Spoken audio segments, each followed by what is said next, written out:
Please escort him out. I can't stand watching my father cling to my achievements anymore. Those were the words spoken by my own son, the very child I had raised, taught, and sacrificed my entire life for. The security guard's hands on my shoulders were firm, but not rough. 200 people in tuxedos and evening gowns watched me as I walked out of the party. You don't belong here, Dad, Marcus said into the microphone, his voice echoing coldly throughout the room. I stood there in the falling snow, my rental tuxedo soaked through, watching my life's work celebration through floor-to-ceiling windows. Every laugh and clap from inside pierced me like needles, but beneath the shock and humiliation, a quiet fury began to burn. I had given this boy everything, sold my house for his Stanford tuition, emptied my retirement for his startup dream, and yet he treated me as though I were nothing. It thought I was a weak father, but it was wrong. I was the one who held all the cards. Every contract, every account, every asset. I had already anticipated this moment. Within the hour, every account he controlled would be locked. By the way, I'm Eden Frank, retired Boeing engineer, and this is how I taught my son the real meaning of ownership, and why even the children you raise sometimes need a lesson in consequences. My story starts 43 years ago when I held Marcus in the hospital. Sarah squeezed my hand so tight I thought she'd break bones.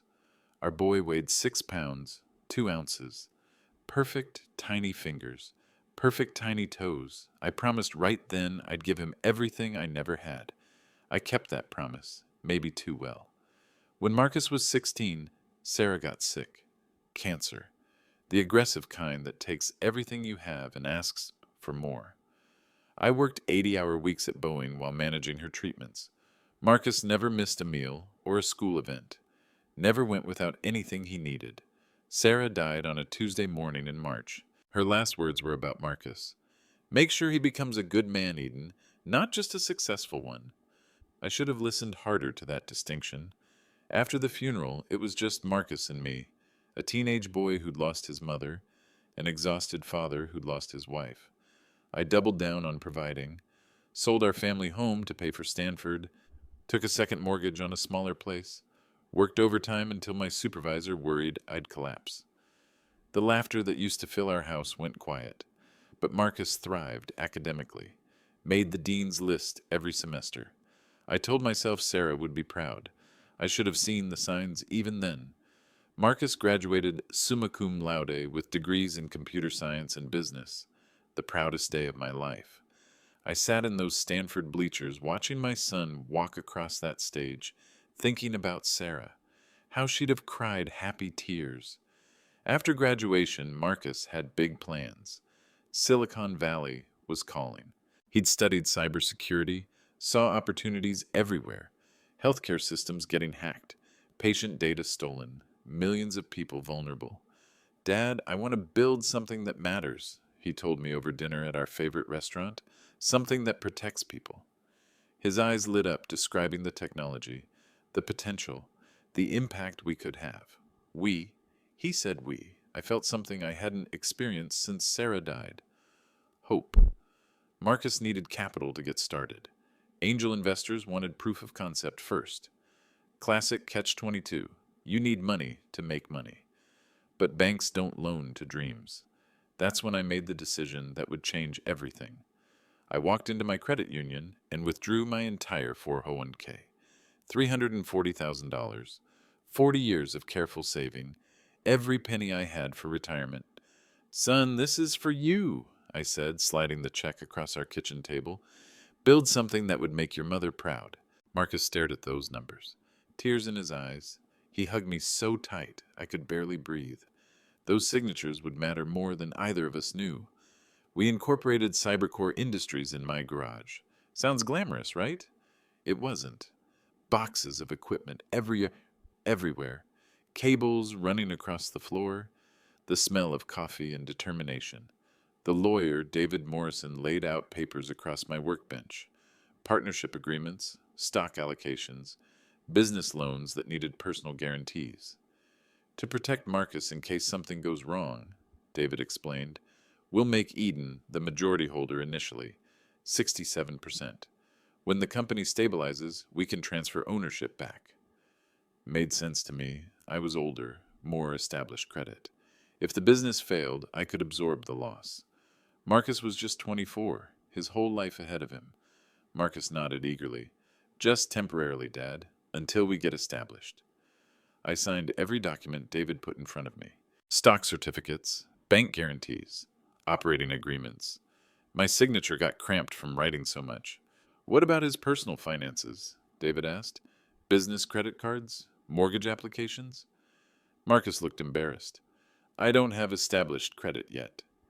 So I co-signed those too. His business credit cards, his car loan, eventually his mortgage when he found that house in Bellevue. Made sense. Father helping son get started. Dad, I'll pay you back everything, Marcus promised, with interest. I believed him completely. I trusted my son would remember who made his dream possible. Cybercore's first year was brutal. 18-hour days, ramen noodles for dinner, Marcus living on my couch because he couldn't afford rent anywhere decent. But slowly, contracts started coming. Small healthcare clinics first, then larger practices. Marcus had vision and talent. The cybersecurity market was exploding. We were positioned perfectly. By year 2, Marcus moved into his own office space, hired 3 employees, started talking about scaling up and market penetration.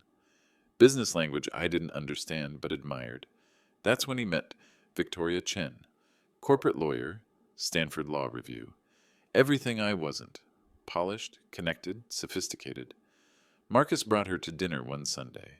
She looked around my modest kitchen with what I thought was curiosity. Later, I realized it was assessment. Marcus tells me you're quite the engineer, she said, cutting her pot roast into precise pieces. Boeing must have been interesting work. The way she said must have been made it clear she thought my career was ancient history. Marcus started changing after Victoria. Subtle things first. He stopped calling me Dad in front of colleagues, started introducing me as Frank, or my advisor. When Cybercore landed its first $1 million contract, Marcus threw a celebration party. 50 people at a downtown Seattle restaurant. I stood by the appetizer table watching my son give speeches about self-made success and entrepreneurial vision. He never mentioned the $340,000 that started it all. The charity foundation was Marcus's idea, Cybercare Foundation, to give back to the community that supported us, he announced at a board meeting. Noble goal. I was proud he wanted to help others. Sarah would have loved seeing him think beyond profit.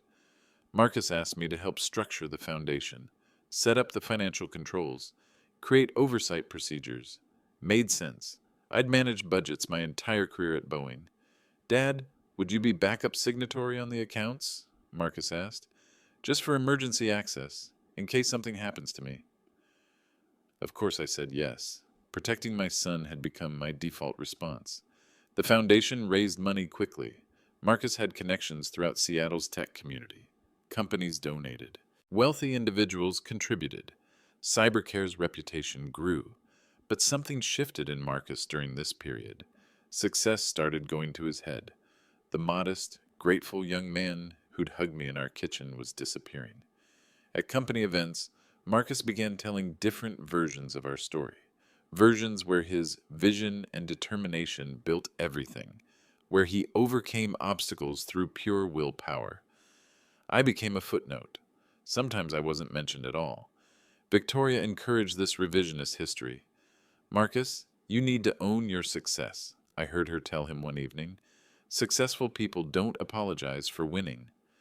The worst part was how Marcus's attitude toward me started changing at home too, rolling his eyes when I offered suggestions, cutting me off mid-sentence during conversations. Dad, this is different from your generation, became his standard response. You wouldn't understand modern business. Marcus's wedding was supposed to be a celebration. Victoria spared no expense. 300 guests at the Fairmont Olympic Hotel. Orchestra. 5-course dinner. Everything perfect and polished. I wore my best suit, the same one I'd worn to his Stanford graduation. Had it pressed and tailored to fit better. Wanted to look respectable for my son's big day. Victoria's family controlled every detail. Her father, a prominent Seattle judge, gave the welcome speech. Her mother, a museum board member, coordinated with the wedding planner. When they assigned seating, I found my place card at table 12, in the back corner, with distant relatives I'd never met and Marcus's old college acquaintances. Marcus and Victoria sat at the head table with immediate family. Victoria's parents, her siblings, her grandparents. I watched the whole ceremony from behind a pillar. During the reception, Marcus gave a speech about how Victoria elevated him to become the man he was always meant to be, and how her family welcomed him into circles of influence and success. He thanked everyone who'd supported their journey, Victoria's parents for their wisdom, her connections for opening doors, his employees for their dedication. He never mentioned my name. Later, when I approached to congratulate him, Marcus seemed distracted. Victoria whispered something in his ear. They both looked at me with what I can only describe as mild embarrassment. "Thanks for coming, Dad," Marcus said, already looking past me toward other guests. "We really appreciate your support." Support. Like I was some family friend instead of the man who made his entire life possible. The first real crack in our relationship came at Tyler's 8th birthday party. My grandson, Sarah's only grandchild. I arrived early with a carefully chosen gift, a robot building kit, the same kind Marcus loved at that age. I'd spent hours in the toy store finding the perfect one. Victoria answered the door wearing a forced smile. "Eden, hello. Marcus didn't mention you were coming." Strange. Marcus had specifically invited me the week before. The party was in their backyard. 30 kids running around a bounce house. Parents clustered in groups discussing private school applications and vacation home purchases. I stood alone near the gift table, watching Tyler open presents. When he got to mine, Marcus quickly set it aside. "Tyler, why don't you thank Grandpa Eden for thinking of you?" Victoria said in that tone adults use when they're teaching children politeness. Tyler mumbled a quick thanks and moved on to the next gift, a video game system from Victoria's parents that made him squeal with excitement. During lunch, I tried joining conversations, asked other parents about their children, shared stories about Marcus's childhood achievements, but every time I spoke, I noticed Victoria shooting looks at Marcus, little head shakes, subtle eye rolls. Finally, Marcus pulled me aside. "Dad, maybe tone down the stories about when I was a kid. These people are interested in current success, not ancient history." Ancient history. My son's childhood was ancient history. I watched Tyler playing with his new video games, never touching the robot kit I'd chosen so carefully. The exclusion became more systematic after Tyler's party. Marcus stopped calling regularly. When I called him, conversations grew shorter and more formal. "Dad, I'm in meetings constantly. Can we catch up later?" Later never came. Victoria's influence was everywhere. She convinced Marcus to join her country club, her social circles, her charity boards, everything designed to distance him from his humble beginnings. I learned about major cybercore developments through news articles instead of family conversations. New contracts, office expansions, industry awards. My son had become a stranger who happened to share my last name. The final insult came when Marcus bought his dream house, $2 million in Medina. Lake Washington views, 5 bedrooms, 3-car garage. He posted photos on social media. Victoria holding champagne glasses on their new deck. Tyler running through rooms bigger than my entire house. The caption read, "Blessed to achieve the American dream through hard work and determination." Hard work and determination. No mention of the $340,000 I'd given him. No mention of the personal guarantees I'd signed. No mention of the father who'd sacrificed everything. I called to congratulate him on the new house. "Thanks, Dad. Yeah, we're pretty excited about it." "The mortgage must be substantial," I said, fishing for acknowledgement that I was still co-signing his financial life. "We're managing fine," Marcus replied coolly. "Victoria's connections helped us get excellent terms." He didn't mention that those excellent terms were only possible because my name was on every document. 3 months of silence passed before Marcus called again.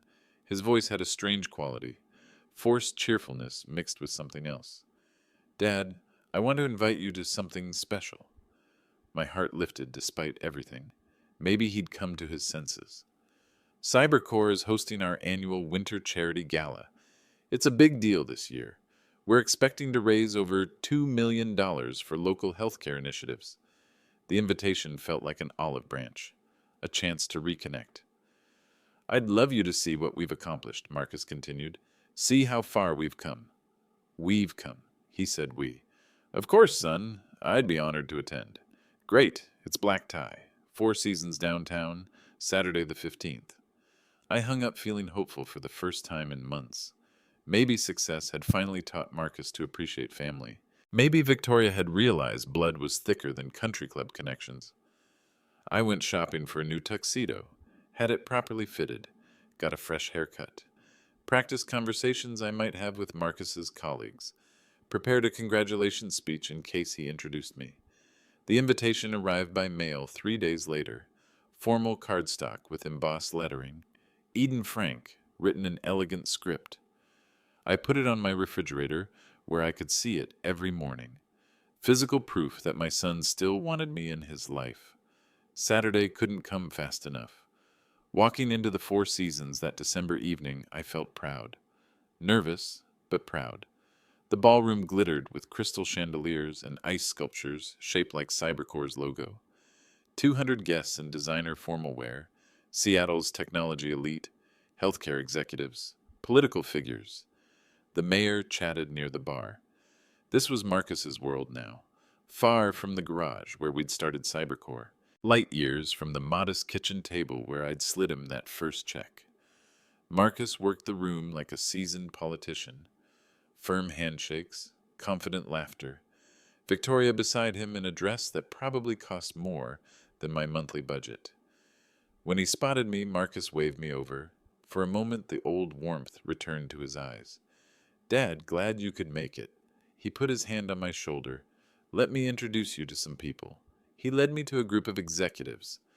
Everyone, this is my father, Eden Frank. My father. Not my investor or my partner or the man who made this possible. Just my father. Eden worked at Boeing for many years, Marcus explained to the group. Old school engineering. Old school. The way he said it made 40 years of aerospace innovation sound quaint. The executives smiled politely and immediately returned to discussing quarterly projections. I stood there feeling invisible while they talked around me about markets I'd helped create with technology I'd helped develop. Marcus moved on to other groups. I spent the cocktail hour alone, nursing a single glass of wine and watching my son perform. Dinner started with Victoria's welcome speech. She thanked the sponsors, acknowledged the healthcare partners, praised the visionary leadership that made Cybercore's success possible. I waited for my name, for any mention of the foundation I'd helped create. Nothing. Then Marcus took the stage. Microphone feedback echoed briefly before he found his rhythm. 5 years ago, Cybercare Foundation was just an idea, he began. A dream of using technology to improve healthcare for everyone. Applause rippled through the room. I clapped too, remembering when that dream first took shape in my garage. Through innovation, determination, and strategic partnerships, we've raised over $800,000 for local healthcare initiatives. More applause. Bigger this time. Marcus clicked to the next slide. A graph showing exponential growth. Tonight, I'm proud to announce we've reached our goal of raising $2.3 million for healthcare access programs. The room erupted. Standing ovation, cameras flashing, Marcus beaming under the spotlights. I felt a surge of pride despite everything. Whatever our personal problems, my son had built something meaningful, something that helped people. This success belongs to our entire team, Marcus continued, our board members, our corporate partners, our dedicated staff who believed in our mission. He paused, scanning the audience. His eyes found me briefly. Most importantly, this belongs to the next generation of leaders who refuse to accept limitations. Next generation, leaders who refuse limitations. Marcus's speech took a different turn, darker, more personal. Building something meaningful requires difficult decisions, he said, his voice taking on a practiced cadence. Sometimes we must move beyond the constraints of previous generations. Previous generations. My mouth went dry. In business, sentimentality can be dangerous. Old ways of thinking can hold back progress. We must be willing to make hard choices for the greater good. I felt 200 pairs of eyes starting to focus on me. Whispers began at nearby tables. Tonight, I want to share something personal with all of you, something that demonstrates the courage required to lead in today's world. Marcus clicked to a new slide, a photo of me from Tyler's birthday party, looking confused and out of place among the other parents. My chest tightened. What was he doing? This is my father, Eden Frank. Many of you met him earlier. He represents the old generation of thinking that we must respectfully move beyond. But respectfully move beyond, the words hit like physical blows. Dad has been struggling recently with age-related cognitive issues, memory problems, confusion about business realities. Unfortunately, these issues have begun affecting his ability to understand complex financial matters. Cognitive issues, memory problems. The room went dead silent. I tried to stand, to speak, but my legs wouldn't work properly. For his own protection and dignity, our family has made the difficult decision to seek conservatorship arrangements. These are the difficult decisions that define character, Marcus continued from the podium, protecting those we love, even when they can't understand why. Can't understand, like I was a child, or a pet. The room buzzed with uncomfortable energy. Half the audience looked sympathetic. The other half looked grateful this family drama wasn't happening to them. I finally found my voice. Marcus, that's not... Dad, please. Marcus's voice carried perfect parental patience. This is exactly what Dr. Peterson warned us about. The confusion, the inappropriate outbursts. Dr. Peterson? Who was Dr. Peterson? I'd never seen any doctor. Victoria stood up from the head table. She nodded to someone near the back of the room. Two men in dark suits approached my table. Security. Sir, one of them said quietly, we're going to help you outside for some air, just until things calm down. Help me outside. For my own good. For my own dignity. I looked around the ballroom. 200 faces watching my humiliation. Some looked away uncomfortably. Others stared openly. No one moved to help. These people I'd never met were deciding I was exactly what Marcus said I was. A confused old man having an episode.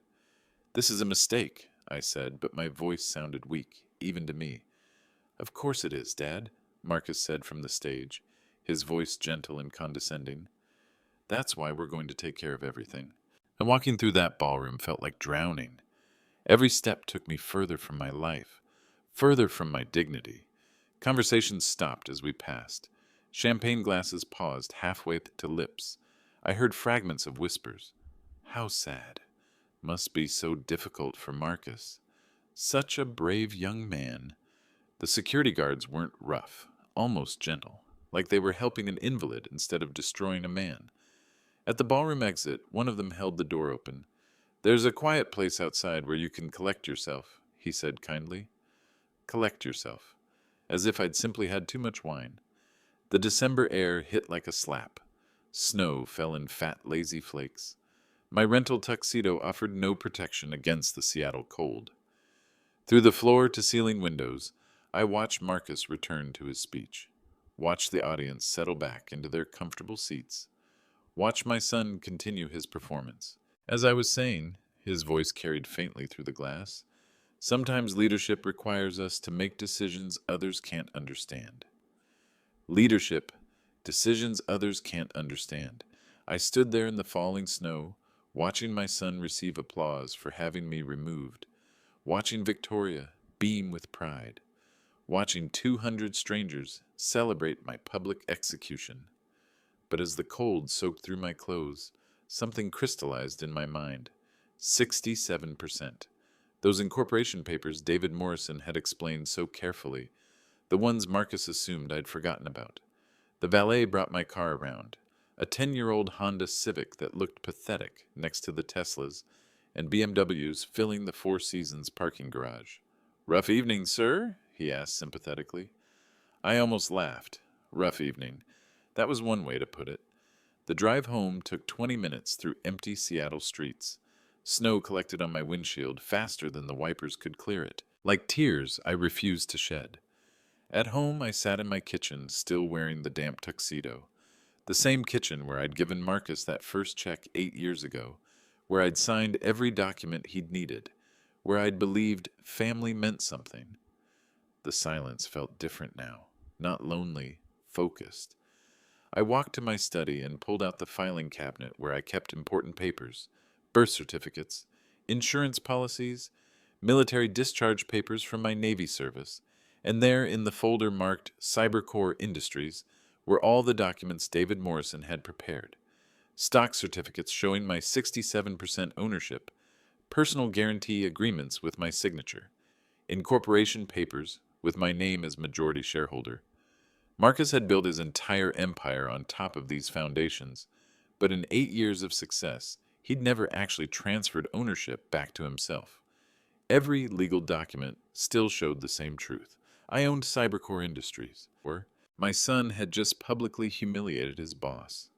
I didn't sleep that night, not from anger or hurt, though both burned in my chest. I didn't sleep because I was planning. By dawn, I had every document organized, every signature verified, every legal detail confirmed. At 8 a.m., I called David Morrison. Eden, good God, it's been years. How are you? I'm fine, David. I need you to review some papers, the Cybercore Incorporation documents you prepared. Of course. Is everything okay? That depends on your interpretation of corporate governance law. David agreed to meet me at his office that afternoon. I spent the morning researching current business regulations, making phone calls to financial institutions, confirming account details. What I discovered made my strategy clearer. Every business loan Marcus had taken still carried my personal guarantee. Every corporate credit line listed me as primary account holder. Even his company's operating accounts required my signature for major transactions above $50,000. Marcus had built his success on my credit, my collateral, my reputation. He'd forgotten the foundation he was standing on. David's office hadn't changed much. Same oak furniture, same law books lining the walls, same careful attention to detail that had protected my interests 8 years ago. Eden, these documents are still legally binding, David confirmed after reviewing everything. You retain majority ownership until formal transfer papers are filed, which appears never to have happened. What are my options? Essentially, you can exercise any rights normally available to a controlling shareholder, including removal of officers for cause. For cause.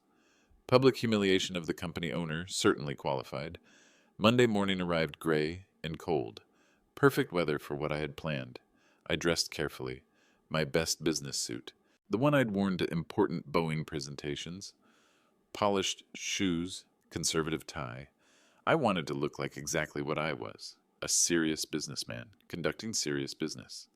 The Cybercore offices occupied 3 floors of a downtown Seattle high-rise. Glass and steel, modern everything. A far cry from the garage where we'd started. The receptionist looked surprised when I announced myself. Eden Frank to see Marcus Frank. No appointment necessary.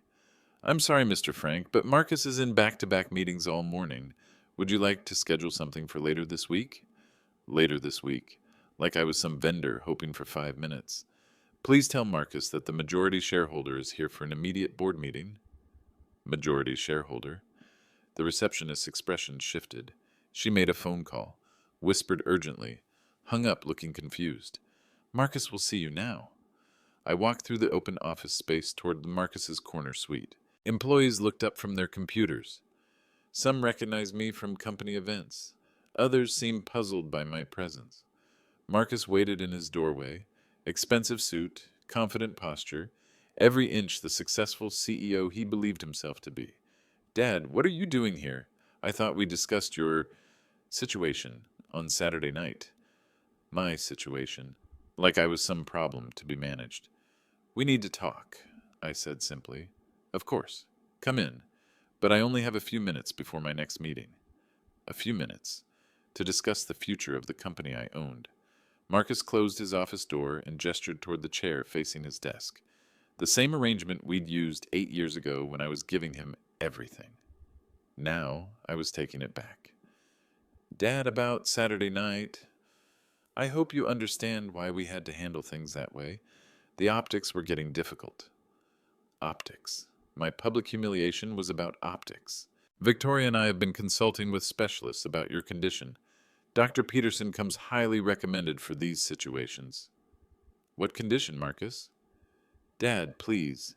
The memory issues, the confusion about business realities. We can't ignore the symptoms anymore. I pulled the incorporation papers from my briefcase, spread them across his polished desk. What business realities am I confused about? Marcus glanced at the documents dismissively. Dad, those are old papers. The company structure has evolved. Show me the transfer documents. The what? The transfer documents, the papers that moved ownership from me to you, the ones that were supposed to be filed when the company stabilized. Marcus's confidence flickered. That was handled by our legal team. Which legal team? When? Show me the filing. Silence stretched between us. Marcus stared at the papers like they were written in a foreign language. You don't have transfer documents, I continued, because they don't exist. According to the state of Washington, I still own 67% of Cybercore Industries. Marcus's face went pale. Actually pale. Like blood draining from a wound. That's not possible. Call David Morrison. Ask him to explain corporate law to you. Marcus grabbed his phone, dialed David's office, spoke in urgent whispers. David, this is Marcus Frank. I need you to clarify something about our corporate structure. I watched Marcus's face during that phone call. Confusion, disbelief, growing panic. Yes, I understand, but surely there's some... No, I see, thank you.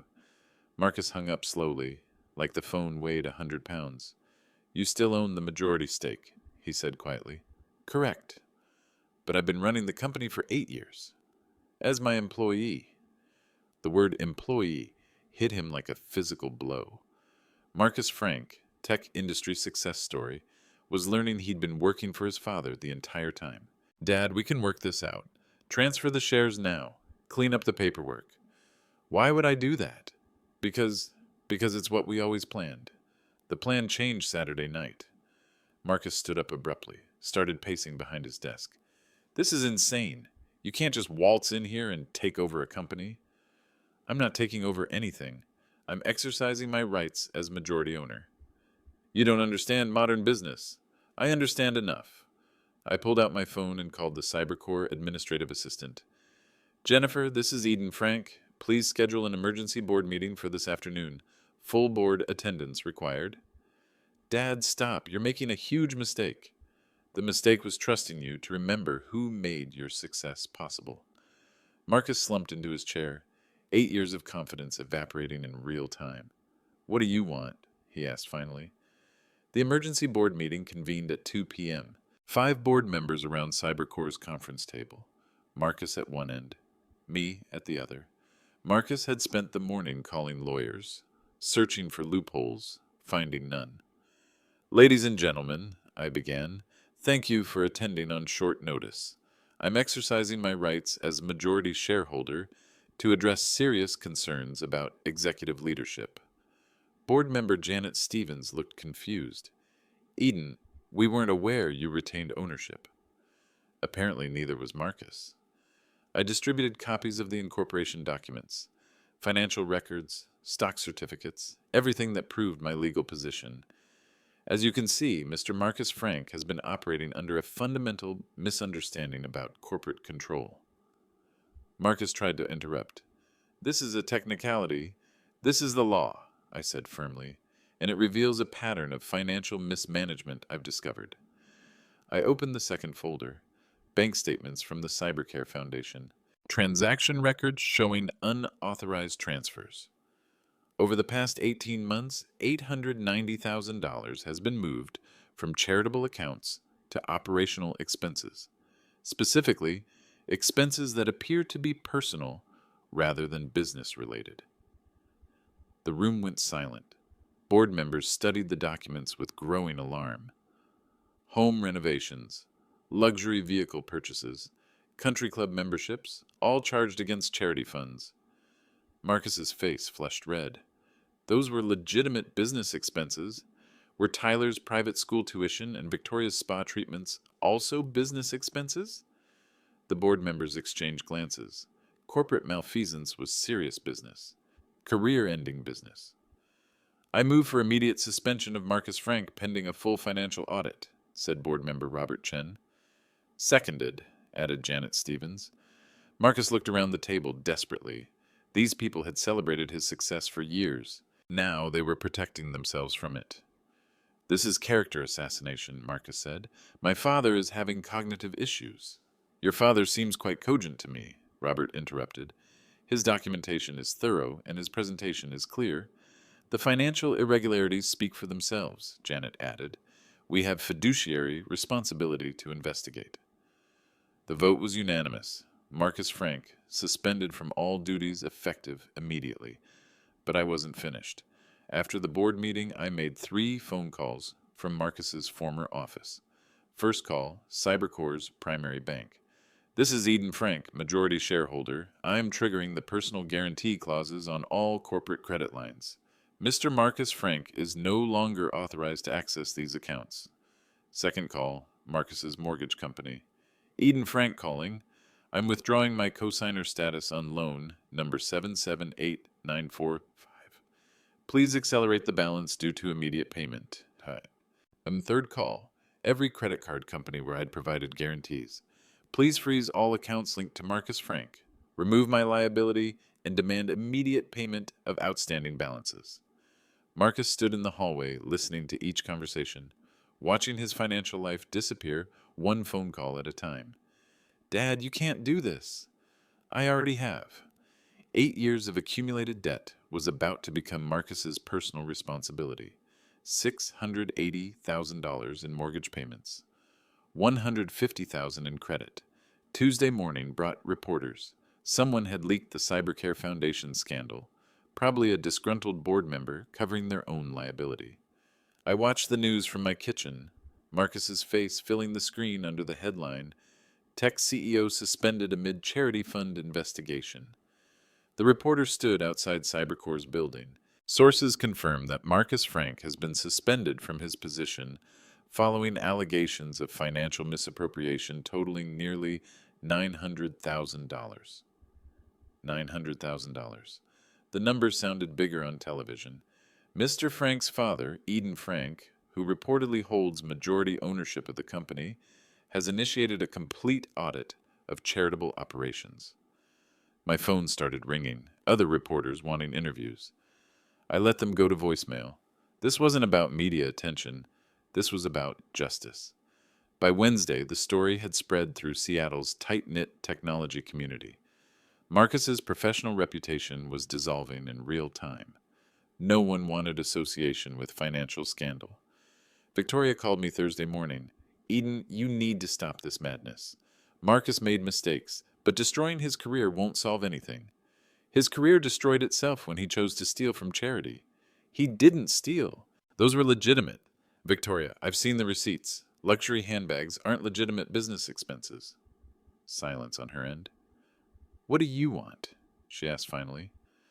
I want Marcus to understand consequences, something his success never taught him. And Tyler? What about your grandson? That hit harder than she intended, but some lessons are worth the cost of teaching them. Marcus's beautiful Medina house with the Lake Washington views would be sold within 30 days. I drove past the property that evening, moving trucks in the driveway, Victoria directing workers with precise, angry gestures, Tyler sitting on the front steps looking confused and small. My grandson, Sarah's only grandchild. For the first time since Saturday night, I felt something approaching doubt. But then I remembered Marcus on that podium, the practiced way he'd described my cognitive issues, the ease with which he'd had me humiliated and removed. Some lessons cost everyone involved. Victoria filed for legal separation the following Monday, took Tyler to her parents' house in Bellevue. Smart move. Distance herself from the scandal before it touched her career. Marcus moved into a studio apartment in Capitol Hill, the kind of place college students rent when they can't afford anything better. His fall from success was complete. Tech industry success to retail employee in 2 weeks. The speed was almost impressive. But I wasn't done yet. Thursday evening, Marcus appeared at my front door, unshaven, wearing clothes that needed washing, looking like what he would become, a man who'd lost everything. "Dad, can we talk?" I let him in, made coffee, sat across from him at the same kitchen table where this whole story started. "I need help," he said quietly. "What kind of help?" "Any kind. I have nothing left." That's when I delivered the final lesson. "You want help," I said, the same way I wanted respect. Marcus stared into his coffee cup. "I know I made mistakes. Mistakes. Marcus, you stole almost $900,000 from sick people." "It wasn't stealing. I was going to pay it back." "When?" "After you finished paying for Victoria's jewelry and Tyler's private tennis lessons." He couldn't meet my eyes. "But the money isn't what hurt most," I continued. "It was the lies, the public humiliation, the way you erased me from your success story." "I never meant—" "You meant every word. You practiced that speech, Marcus. You coordinated with security. You planned my destruction as carefully as any business presentation." Silence stretched between us. Outside, Seattle rain tapped against the kitchen windows. "What do you want from me?" Marcus asked finally. I pulled an envelope from my jacket pocket, set it on the table between us. "This is what I want you to understand." Marcus opened the envelope slowly. Inside was a letter dated 3 years earlier, in my handwriting. "Dear Marcus," he read aloud, "when you're ready to be a man of character, instead of just a man of success, everything I own becomes yours. When you can treat your father with the respect you show your business partners, Cybercore Industries will be your company completely. When you remember that family loyalty matters more than public image, I'll gladly step aside and let you build whatever empire you choose." Marcus looked up from the letter. "You wrote this 3 years ago?" "I've been waiting 3 years for you to earn what you thought you already owned. All you had to do was show basic human decency." "I don't understand," Marcus said, still staring at the letter. "I've always planned to give you everything, the company, my savings, even this house. But I wanted to give it to a son who deserved it. And now? Now you'll have to earn it back. The hard way." I stood up and walked to the window. Rain was turning to sleet. Winter settling over Seattle like a cold truth. "I'm 68 years old, Marcus. I don't need Cybercore Industries. I don't need the money or the prestige or the recognition. I just needed my son to remember I exist." Behind me, I heard Marcus crying. Quiet, adult tears of realization. "I'm selling the company," I continued, "to Microsoft. They've been interested for years. The deal should close within 6 months." "Dad, no." "The proceeds will go to legitimate charity organizations, ones that actually help people instead of funding luxury lifestyles." "What about me?" I turned back to face him. My son, Sarah's boy, the man I'd raised to be better than this. "You'll figure it out. The same way I did when I was your age and had nothing but determination." "I don't know how to be poor." "Then you'll learn. Poverty can be an excellent teacher if you let it." Marcus folded the letter carefully, put it back in the envelope. "Will I ever see you again?" "That depends." "On what?" "On whether you become someone worth seeing." I walked him to the door, watched him drive away in a car that would probably be repossessed within the month. L-Town, 90 miles south of Seattle. Population 3,000. More fishing boats than tech companies. Exactly what I needed. My cottage sits 50 yards from the Pacific Ocean. 2 bedrooms, 1 bathroom. Kitchen big enough for one person who doesn't entertain much. I wake up every morning to the sound of waves instead of traffic. Drink coffee on a deck that faces west, toward nothing but water and horizon. The Microsoft deal closed as planned. Cybercore Industries became part of their cybersecurity division. 43 employees kept their jobs. Good people who deserved better leadership than they'd received. The $28 million in proceeds went to Seattle Children's Hospital and 3 smaller healthcare charities. Real organizations with real oversight and real impact. I kept enough money to buy the cottage and live comfortably. Simple needs, simple life. Marcus calls sometimes. Brief conversations about weather and general topics. He's working construction now, living in a shared apartment with two roommates, learning skills that can't be outsourced or automated. Victoria remarried last month, a federal prosecutor she met through her legal practice. Tyler calls me occasionally, confused but polite conversations about school and sports. He doesn't understand why his father lives differently now. Someday, when he's older, maybe I'll explain about choices and consequences. Or maybe Marcus will explain it himself. If he learns the lessons poverty is teaching him. I helped a neighbor fix his boat motor yesterday. Used skills I learned in the Navy 50 years ago. Felt good to solve problems with my hands again. Real success, I've learned, is measured by who you become, not what you acquire. Last Tuesday, Marcus drove down for an unexpected visit. 3 hours from Seattle to my little coastal town. He looked different, thinner, calloused hands, work clothes instead of business attire. I wanted to show you something, he said. From his truck, he pulled out a small wooden table, handmade, simple design but solid construction. I built this in my woodworking class, community college. The table was beautiful, real craftsmanship, made with patience and attention to detail. It's the first thing I've ever made with my own hands, Marcus continued. The first thing I've built that doesn't require other people's money, or other people's connections, or other people's skills. I ran my fingers across the smooth surface. Perfect joints, even stain, pride without arrogance. It's excellent work. I want you to have it. Marcus, not as payment or apology or some kind of trade, just because I made something and I want my father to have it. We carried the table onto my deck, set it beside the chair where I drink morning coffee. It fit perfectly. How are you doing? I asked. Broke, tired, learning the things I should have learned 20 years ago. And? And better, clearer. I sleep at night now. We stood together watching fishing boats return to harbor, father and son in comfortable silence for the first time in years. I've been thinking about Mom lately, Marcus said eventually. What she said about becoming a good man instead of just a successful one.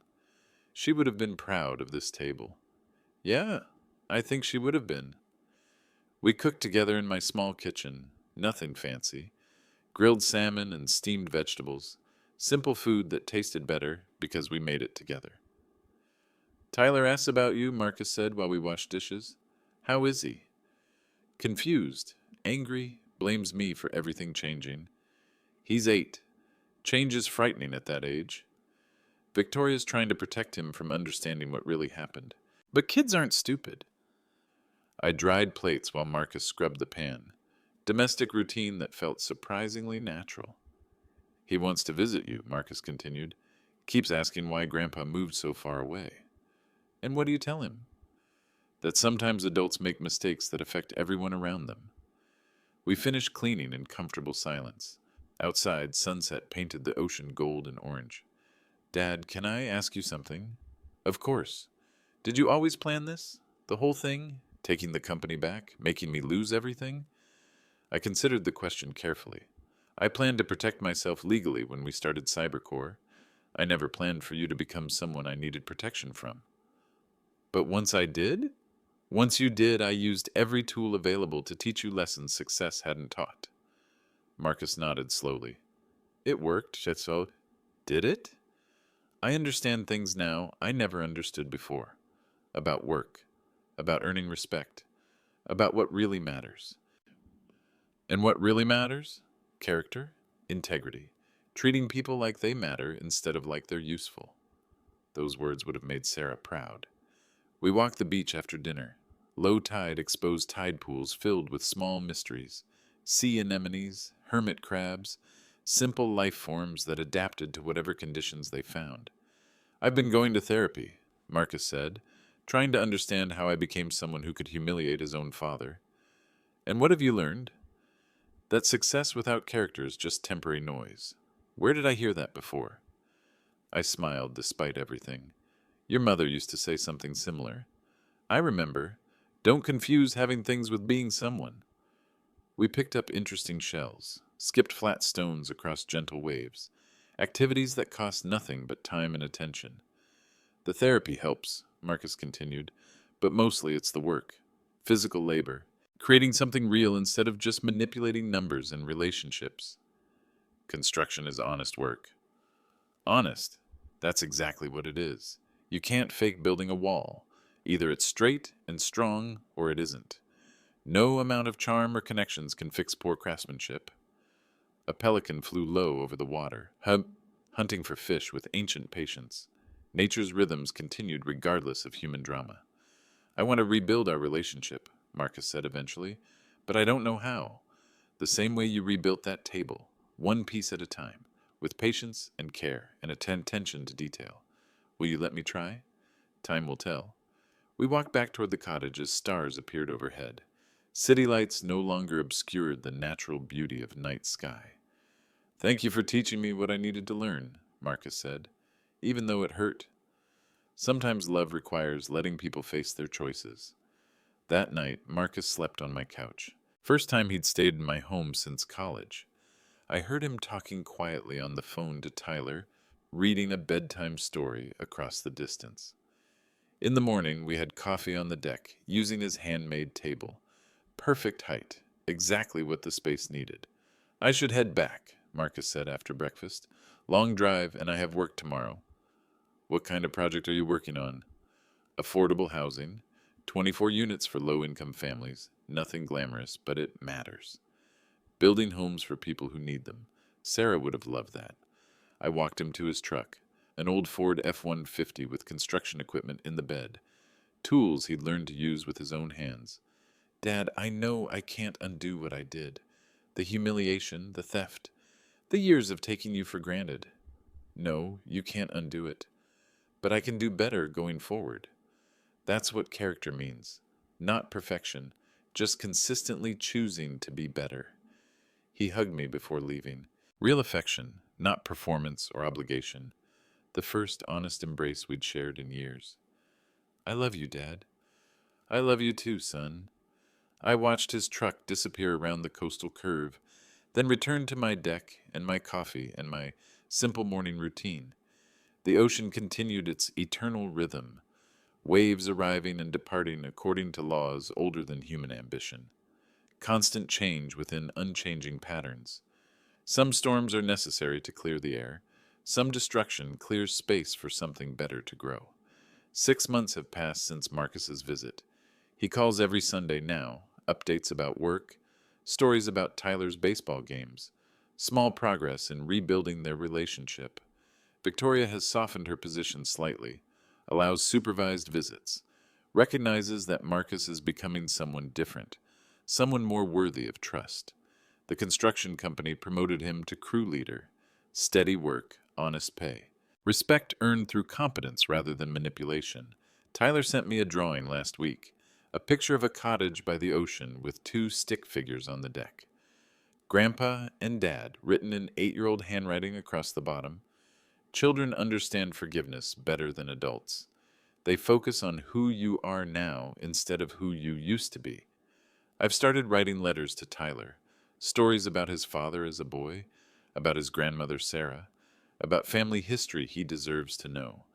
Someday, when he's ready, I'll tell him the complete story, about choices and consequences and the difference between success and character.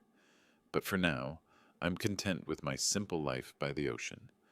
Last weekend, I found something while cleaning out old boxes, a letter I'd written to Marcus years ago. Different from the succession plan he'd seen, this one was dated the day after his Stanford graduation, before cybercore, before success changed him, when he was still the son I'd raised to be better. My dear Marcus, it began, watching you walk across that stage today filled me with more pride than I can express.